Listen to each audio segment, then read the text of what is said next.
පාසල ශිෂ්‍ය නායකවරුන් දියුණු දීමේ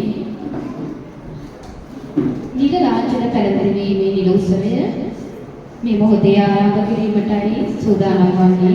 ඒ නිසා සියලු දරුවන් ඉතා සංසුන්ව මේ අවස්ථාවට සම්බන්ධ වෙන්න ඉල්ලා සිටිනවා.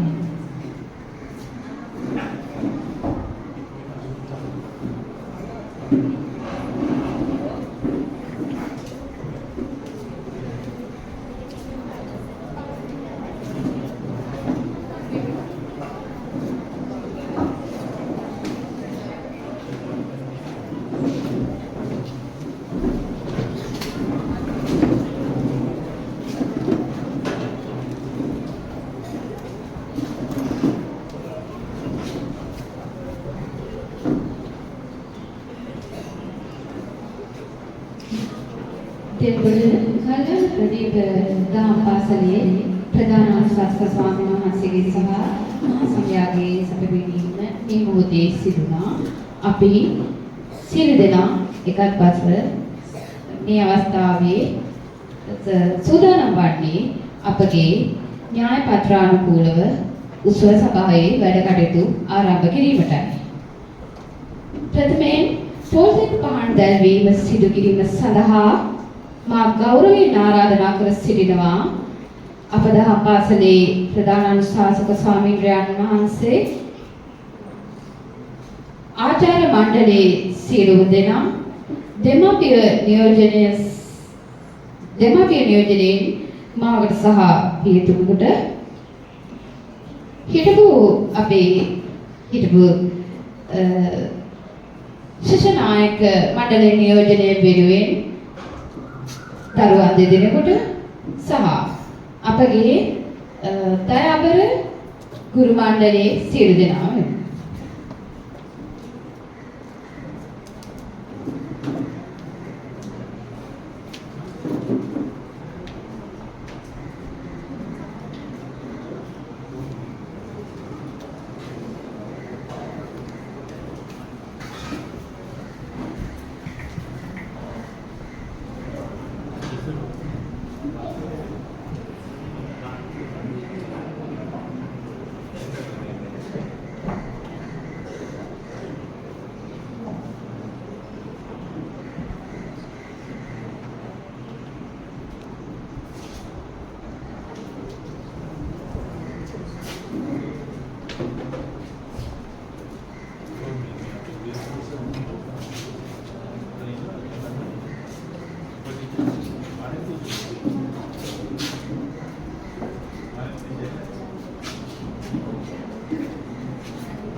ඊළඟට මේ ගෞරවනීය ආරාධනාව පිළිගැනීමේ කතාව හා අරමුණ පැහැදිලි කිරීම සඳහායි මේ ගෞරවනීය ආරාධනාව අපගේ අනුශාසක ස්වාමීන් වහන්සේට.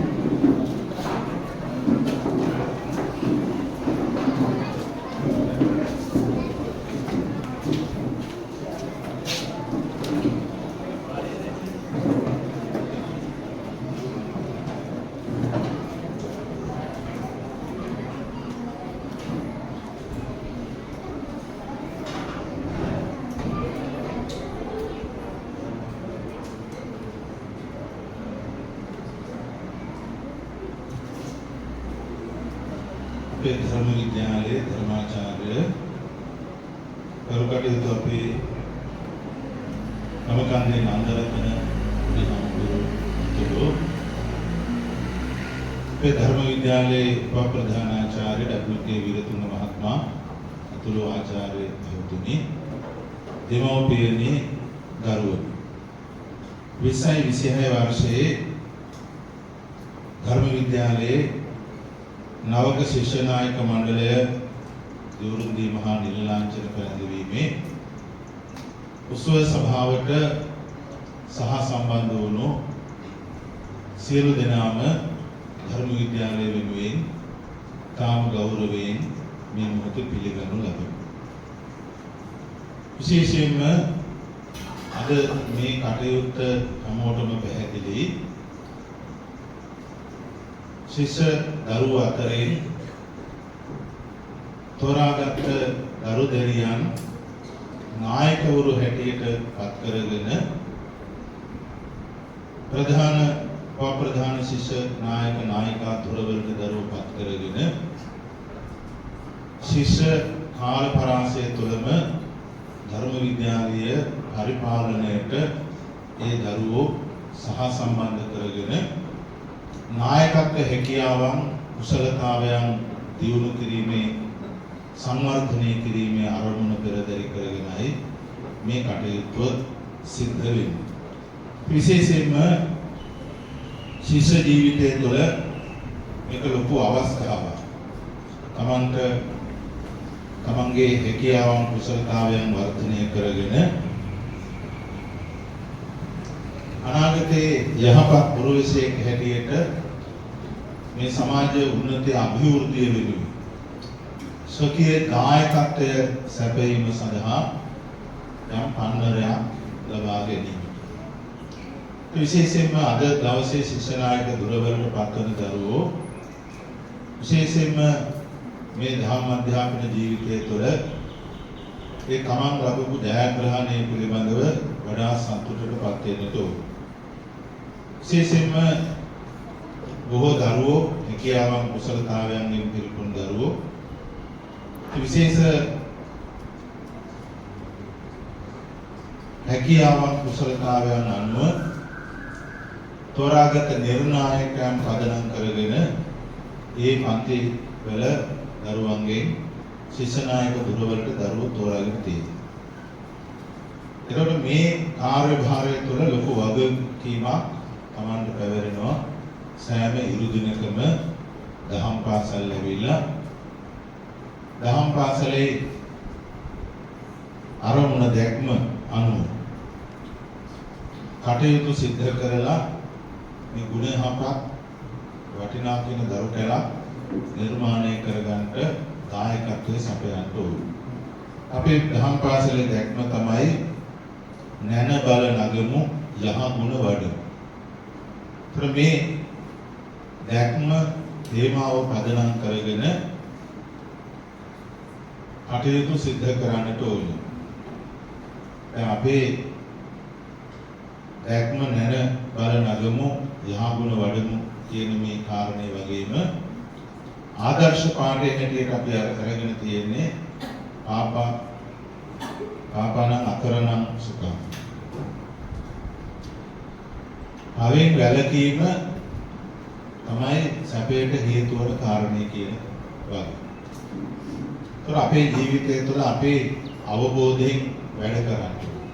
බුදුහාමුදුරුවෝ දේශනා කරනවා අත්තානංගේ පියංජඤ්ඤා රක්ඛෙහි යනං සුරක්ඛිත. තින්නමඤ්ඤ තරං යාමං පටිජම්බේය පඬිතෝ කිය. ඒ දහම් ගාථාවේ අර්ථය තමයි අත්තානංගේ පියංජඤ්ඤා අපි පළමුව අපේ ජීවිතයට අපි ආදරය කරන්න ඕනේ. ලැබූ මිනිසක් බවට අපි ආදරය කරන්න ඕනේ. ඒකද මේ සසර සැරිසරන සත්වය හැටියට මිනිසක් බවක් උරුම කරගත් අපි අතිශය වාසනාවන්ත සත්ව කොටසක්. ඒ ලැබූ මිනිසක් බවට අපි පළමුව ආදරය කරන්න ඕනේ. ඒකද සසර ලබන්න පුළුවන් උත්තරීතරම භවය තමයි මිනිසක් භවය. ඒකට හේතුව ඒ මනුස්සයාට තමයි සියලු ක්ලේශයන් ප්‍රහීන භාවයට පත් කරලා නිවනින් නිවි සැනසෙන්නට පුළුවන්. එතකොට අපි ලැබුණු මිනිසත් බවට ආදරය කරලා තමන්ට ආදරය කරලා තමන්ගේ ලෞකික හා ලෝකෝත්තර අරමුණු ජයග්‍රහණය කර ගැනීම වෙනුවෙන් වැඩ පිළිවෙලක යෙදෙන්න. ලැබුණු මිනිසත් බව තුළ අර්ථාන්විතව මේ ජීවිතය ගෙවන්න. කාගෙන්වත් වචනයක් අහන්න නැතිවෙන්න තමන්ට අවංකව විනයගරුකව ධර්මානුකූලව ගොඩනගෙන්න. දියුණුව අභිවෘද්ධිය උදා කරගන්න. දැනුමේ කුසලතාවයන්ගෙන් පිරිපුන් භාවයට පත් වෙන්න. ඒ වගේම තමන්ගේ සාංශාරික විමුක්තිය වෙනුවෙන් ධර්මානුකූලව ජීවිතේ ගොඩනගන්න ආධ්‍යාත්මික සංවර්ධනයක් ඇති කරගන්න. මේ දහම් පාසල තුළ බලාපොරොත්තු වෙන්නේ මෙන්න මේ කාරණා. පාසලකින් දහම් පාසල වෙන් වෙන්නේ. දහම් පාසල ඉගෙන ගන්න ජීවිතය හදන්න. ඒ ජීවිතය හදනවා කියන්නේ ඇතුලෙන් ආධ්‍යාත්මිකව හා ලෞකික වශයෙන් සාර්ථක මිනිසෙක් ගොඩනගන්න. ඉගෙන ගන්න ධර්ම. ලෝතර බුදුහාමුදුරුවෝ දේශනා කරපු ධර්ම. ඒ ධර්මයෙන් ජීවිත ආලෝකමත් වෙන්න ඕනේ. තේනුවෙන් තමන් කැප වෙලා මහන්සි වෙන අවබෝධයෙන් ක්‍රියා කළ යුතුයි. ඊළඟට මේ ගාථාව කියනවා තින්නමඤ්ඤ තරං යාමං පටිජාකේය පඬිතු. අපි ජීවිතේ යාම තුනක් කියවලා අවසන් කරමු.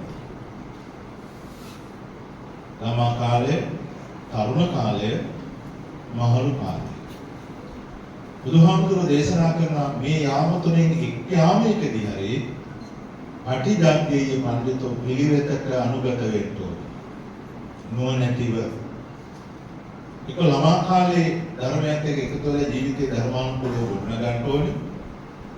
ළමා කාලේ බැරුණොත් තරුණ කාලේ මේකට එකතු වෙන්න ඕනේ. තරුණ පදේ නිසා ඒක නැගෑරුණොත් අඩුම තරමේ මහලු වේදී හරි ධර්මයත් එක්ක එකතු වෙන්න ඕනේ කියලා බුදුහාමුදුරුවෝ දේශනා කළා. මගේ දරුවෝ වාසනාවන්තයි. ඒ දරුවෝ ළමා කාලේදීම ධර්මයත් එක්ක එකතු වෙලා තියෙනවා. දහම් වගේ ගමන් කරනවා. දරුවන්ගේ දෙමව්පියෝ දරුවෝ දහම් පාසලට එවන්නේ ලොකු බලාපොරොත්තුවක් ඇතුව. දරුවන්ට කන්ට අදින්ට ආරක්ෂාව රැකවරණය සියල්ල දෙමව්පියෝ දහදුක් විදලා ලබා දෙනවා. ඒ ලබා දුන්නට ඒකින් පමණක් ජීවිතේ සම්පූර්ණ වෙන්නේ නැහැ. වැඩිහිටි හඳුනන, අම්මා තාත්තා හඳුනන, සහෝදර සහෝදරියෝ හඳුනන, පුරවැසිය හඳුනන, ගහට වැලට සතාසිපාවට ආදරය කරන මුළු මහත් පරිසරයටම ආදරය කරන චරිතයක් වෙන්න ඕනේ. නිවාත චරිතයක් වෙන්න. ඒ නිවාත චරිතය තුළ තියෙන්නේ ගැඹුරු බව. තමන්ට ආදරය කරන.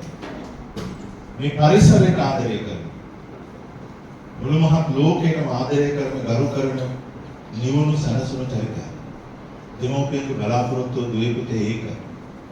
ඒ නිසා මගේ දුවේ පුතේ ඔයත් බොහෝම අවබෝධයෙන් මේ ගුරුවරු පෙන්වන මගේ යමේ දෙමෝපියෝ දෙන හයියක් තිය තමන්ගේ බවට පත් කරගනිමින් ජීවිතේ ගොඩාක් ලස්සන කරගන්න. ඒ වෙනුවෙන් කැප වෙලා වැඩ කරන්නට ඕන. ඒ ගැන සියලු දරුවන්ට සිහිපත් කරන්නේ ඔබ තුළ සුවිශේෂී හැකියාවක් කුසලතාවයක් තියෙනවා. ඒ සුවිශේෂී හැකියාවක් කුසලතාවයක් තව තවත් උත්සාහවගෙන තමන්ගේ ජීවිතේ ඉස්සරහට අරගෙන යන්න අධිෂ්ඨාන අරගෙන වැඩ කරන්න. අද නායකා ගුරුවරට පත් වෙන දරුවෝ වගේම තවත් දරුවෝ බොහෝ පිරිසකට ඉදිරියේදී ඒ හැකියාව වාසනාව උදා කරගන්න පුළුවන්. ඒ නිසා සෑම ඉරුදිනකම දහම් පාසලෙමි තමන්ගේ ගුණහපත්කම් වටිනාකම් තහවුරු කරගනිමින් කටයුතු කරන්න අධිෂ්ඨාන කරගන්න. එහෙමනම් අද දවසේ ශිෂ්‍ය නායක ගුරුවරට පත් වෙන දරුවන්ට ආශිර්වාද කරමින්